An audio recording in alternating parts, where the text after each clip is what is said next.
Since 1956, Fort Lewis College has offered students a liberal arts education in Durango, Colorado.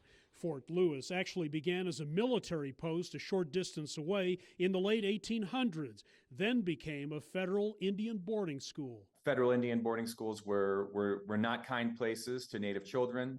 Native children were forcibly removed from their homes, and they were stripped of their cultural traditions. They were forbidden from speaking their language or observing their religion. The practice was called assimilation. They couldn't exterminate tribes, so they assimilated them. That's where these boarding schools came in. Manuel Hart, chairman of the Ute Mountain Ute tribe, says the story of this school and others, the fact that a number of students never returned home, has largely remained untold until now.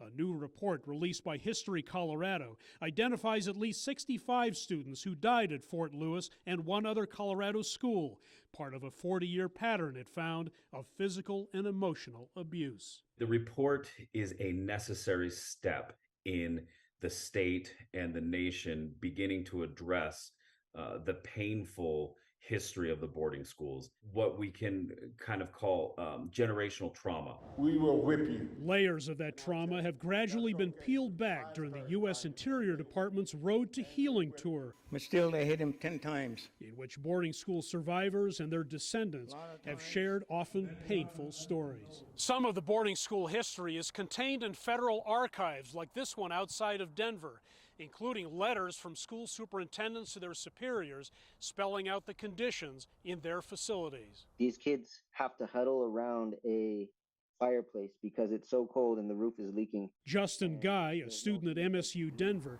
came here to research the practice of forced student labor, which he says was common. A lot of the farming families all around the school know about this, and they're trying to exploit the kids at the school to get them to come work very, very cheaply. They would pay the school, they wouldn't pay the kids, and so the kids would not be able to go home for summer. One letter was from a parent to a superintendent. I'm writing to inquire about my child, and my worst fear is, of course, that they have passed away. And we found the response from the superintendent, who said, unfortunately, yes, your child passed away several months ago. Chairman Hart believes the Colorado report is a good first step. It's a beginning. It's a start. But he'd like the federal government to take concrete action to help his people heal. Whether it's giving back land, giving back funding to help languages and curriculums be implemented into some schools. Fort Lewis College, whose curriculum is tailored to the 40% of its students who are Native American, has charted a very different path from the school of the past. In many ways, we seek to reclaim what the boarding schools took away.